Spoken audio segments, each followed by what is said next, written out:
Welcome to Mining Review Africa, and we are DRC Mining Week 2025, and I'm with Audrey Bading Mve of VUKA Group, who are the organizers of the event.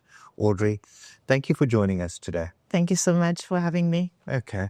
Now, Audrey, you've been involved with this event for a very long time.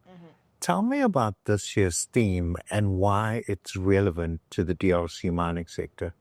The theme of the event is actually celebrating the 20th anniversary of DRC Mining, but also it shows the how the event has been accompanying the sector. Obviously, we should pay attention when we say 20 years of shaping, right, the mining industry in DRC, because at the end of the day, DRC shapes its own mining, right? You've got laws, regulations, you've got policies, you've got this, you've got the mining code. But as a private sector, the regulators with the Ministry of Mine, for example, needs the private sector to work together to shape the mining industry in a DRC.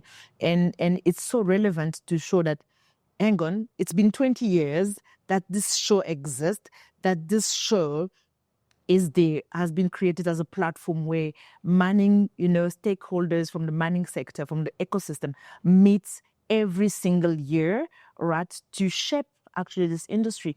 So if you look at how it was before, for those who have started this event, where they only had 5 exhibitors, 20 delegates, to thousands and thousands of people today, it's really shaping that mining sector.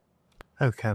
Now, tell me about some of the evolution of the content that you produce every year, and how that benefits the mining sector as well. It does benefit a lot, I must say. You know what we do in content production? We do research, and research is not something where we go and invent things that don't exist.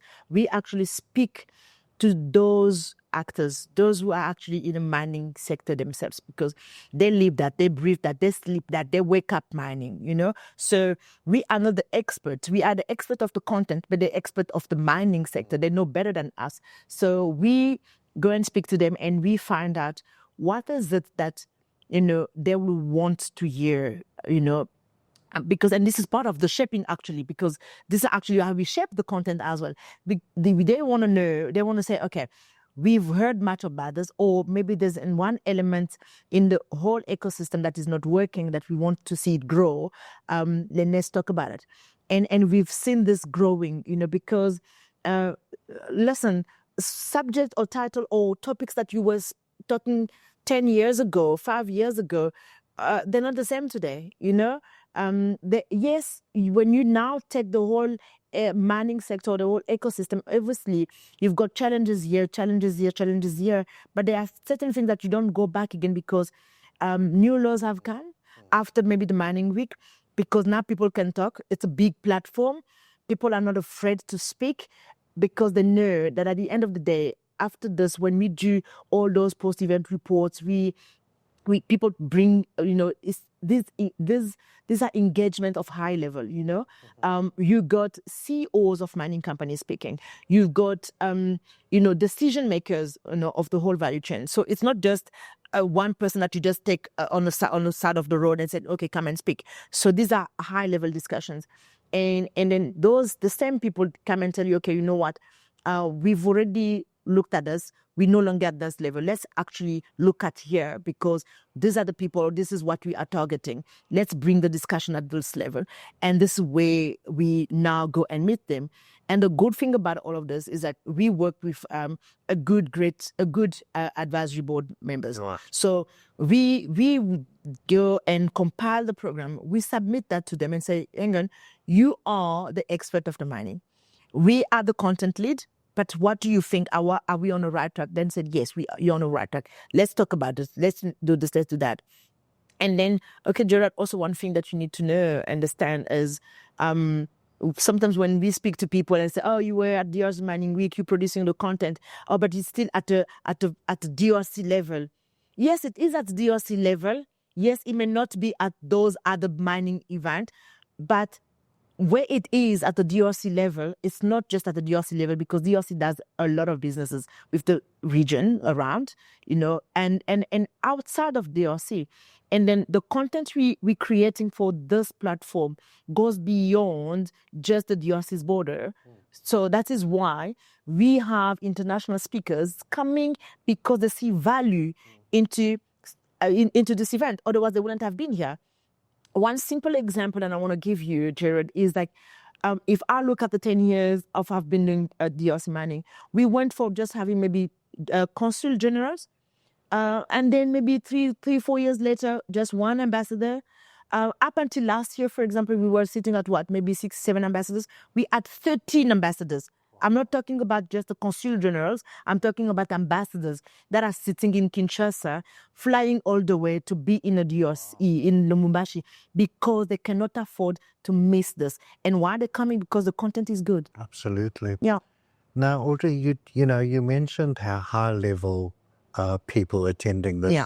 But let's bring it back to the ground a bit. Yeah. How are you ensuring that mining communities, artisanal miners, mining organizations, etc., are also part of these conversations? We do create. It's not. I must say that it's not every time or in every session or every season. I must say that we do evolve, but we always ensure. Because one thing that I've learned during creating the program for DRC Mining Week is you have two sets of miners. You've got artisanal miners, and then you've got the modern miners, and then we can't go without the two. We can't. We've got the industrial one, but those one also exist. Yeah. And then that is why the government with other organizations, they actually went and said, okay, we need to formalize those ones, not to formalize them to bring them to a level of this industrialization, but to ensure that they are not left behind, but to also see how we can take them along, to a certain level where they are recognized. Yes, they want to stay artisanal, leave them there, but let them grow and let them organize themselves. But let's put organization together and see how we can accompany them. We can, support them. And then, yes, they're always part of the conversations, because a lot of organizations that we are receiving at the DMW work with those artisanal miners. A lot of them. Yeah. Yeah. Absolutely. One final question, Audrey. Mm-hmm. If you have to look back on the years with your involvement with this event, what is that one highlight that sticks out for you? You're on the spot now. There are so many highlights. You know what, Jared? Whenever the event is finished, on the last day, even whenever I said, okay, this is my last event, but on the following day, I'm already thinking of producing the other event. And then the highlights for me are actually just gone.